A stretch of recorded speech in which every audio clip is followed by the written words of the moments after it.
c'était un militaire au début, rappelez-vous, de l'organisation de l'OS, mais c'était surtout un politique, hein, puis après il a créé le FFS, etc. Mais c'était surtout quelqu'un qui n'a jamais, on lui a offert le pouvoir sur un plateau avant de proposer à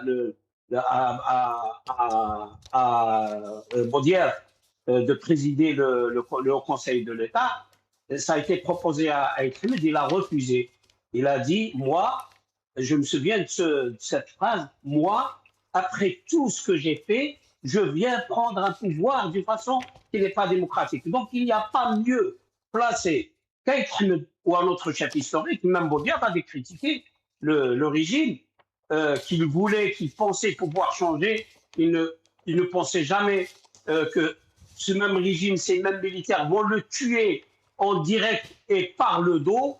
Donc, ces chefs historiques, en fait, ce qui s'est passé, c'est que à l'indépendance, l'armée des frontières, qui était très puissante parce qu'elle avait toutes ses forces, elle avait toutes ses forces parce qu'elle était restée dans les frontières, c'est l'armée des frontières qui est devenue l'AMP, alors que l'armée de l'intérieur était épuisée.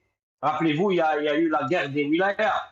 Donc, l'armée des frontières qui a pris le pouvoir par la force, elle considère ce pouvoir comme un butin de guerre qui lui revient de plein droit, et ils ont créé ce que la France appelait le premier collège. Aujourd'hui, le premier collège en Algérie, c'est ce qu'on appelle la famille révolutionnaire. C'est eux qui ont tous les pouvoirs, et le reste du peuple, c'est le deuxième collège.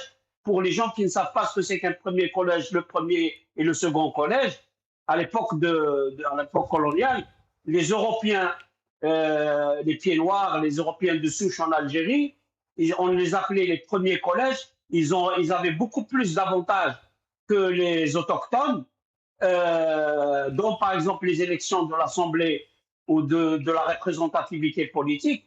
La proportion était énorme. C'est-à-dire, vous avez, par exemple, je ne connais pas les chiffres, mais vous pouvez avoir pour 1000 autochtones un représentant, et pour 100 Européens au pied noir un représentant. Donc, et puis, c'est valable dans tous les domaines. Vous avez accès beaucoup plus facilement à tous les privilèges économiques, y compris les terres agricoles les plus fertiles, les postes, l'éducation, la formation, les soins.